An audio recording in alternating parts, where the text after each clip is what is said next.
The Book Channel Online. Hello, book lovers. I'm Stephanie Harris-Byers, and welcome to the Book Channel Online. Today we're speaking with best-selling novelist Kenji Jasper, author of Nostrand Avenue. Welcome, Kenji. Thanks a lot for having me. I want to hear all about Nostrand Avenue. Nostrand Avenue is it's a trilogy, but it takes place in two time periods, 2005 and in the slight future, 2020. In a weird way, if you sort of put crime lit and Harry Potter and erotica all on at an intersection, that's what Nostrand Avenue would be like. You have a young man at 25 named Kango, who's kind of like a fixer for the underworld. So he's like Olivia Pope, in a hoodie, with a pistol, who helps local underworld sort of plan heists and plan crimes. And, he's 25. He's a young buck, he's a hot shot. He kind of feels like his time is never going to be up. He pisses off some local folks and finds himself having to leave Brooklyn, feeling like he's been run out of town and he's never going to be there again. 15 years later, he's running a restaurant in D.C. He's put a lot of that behind him, still gets that itch every once in a while, but has a very quiet life. His old yoga teacher comes down from Brooklyn to see him with the heist of a lifetime. And a lot of old enemies and new enemies start popping up. And in order to complete this first heist, he ends up having to mend old fences and come back to Brooklyn one more time. But it's a very different Brooklyn. It's a Brooklyn in 2020 in the future. There have been alt-right riots because of Donald Trump's election. Gentrification is taking over all the architecture. So buildings are on top of buildings on top of buildings. Holograms, fast food restaurants have bought out, normal eateries, just because it's the only way to make money. It's a very, very different Brooklyn than the one that we currently live in. And so it's sort of about Kango's journey from, that's the main character, from age 25 to his early 40s and figuring out where he belongs in the world and solving a big mystery that lasts over the course of 3 different books. What inspired you to write this? I wrote a short story called Thursday, which appeared in Brooklyn Noir anthology. And I said, it would be great to do a book about this character.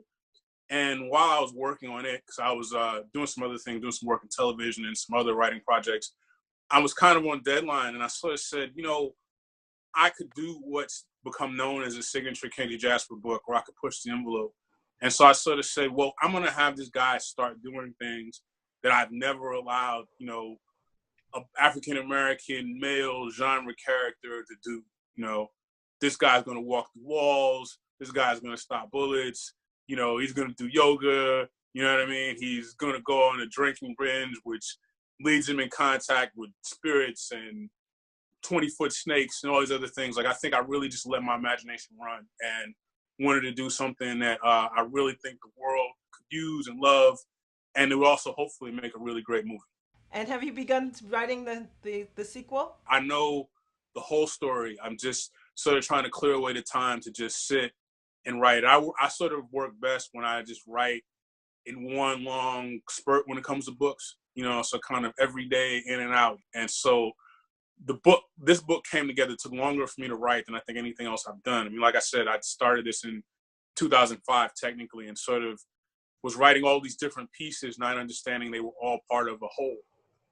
And now that it's also a love story, so it's sort of about how this guy in the midst of all these things that are happening is sort of lamenting the loss of a sister named, Jamaican sister named Jenna, who he dated in his 20s. But he meets someone new as a result of all this, a woman, a Black Brit, and her name's Rena. And it's about sort of finding new love after a long time away. The main character, so he's a superhero, but he's flawed, and he's just this quintessential Black man? I wouldn't call him a superhero. I would say this. Imagine if you lived in a time where everyone has an aura, or a sort of dome or a shield around them that can achieve different things. Most of us regular folks, it doesn't really do much, but if you're sort of high on the higher levels, you can move things around, you can, break things, you can create shields. Like more or less, there are a number of people in the population that can do it. So I think that he's not so much a superhero as he's a guy that's learned how to use his abilities a little better and everything else. But he's another guy in Bedford-Stuyvesant, and in Washington, D.C. He walks, he drives, he pays his taxes. It's not like an X-Men Marvel kind of world. It's sort of, if you could have those kind of things, and this guy goes to the store and puts his pants on like everything else, like that's kind of more the world is like.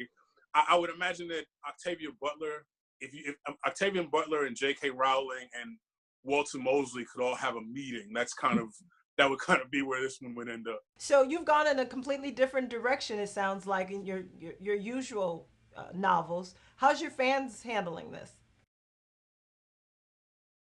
Because the book isn't out yet, I only had responses from a few people who were very magnetized to it, who were very open to the fact that it's not just about one neighborhood, it's very Pan-African. And at the same time, there's a lot of commentary about being a young Black man, about Black male and female relationships, about the frustrations of a heartbreak that happen and result in guys kind of retreating and protecting their hearts or blaming themselves, self-medication, just all the different things that are very, very human. And he's surrounded by other characters, both male and female, gay and straight, young and old, who help him in his journey. So it's not just, my old books tended to be very stream of consciousness, and it was sort of about like the one person.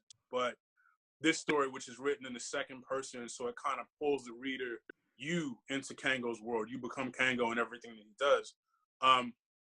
It's aimed to open his world up to anyone to be able to enjoy it. Thanks, Kenji, for talking with me today. We wish you continued success with your writing, and thank you for watching the Book Channel Online.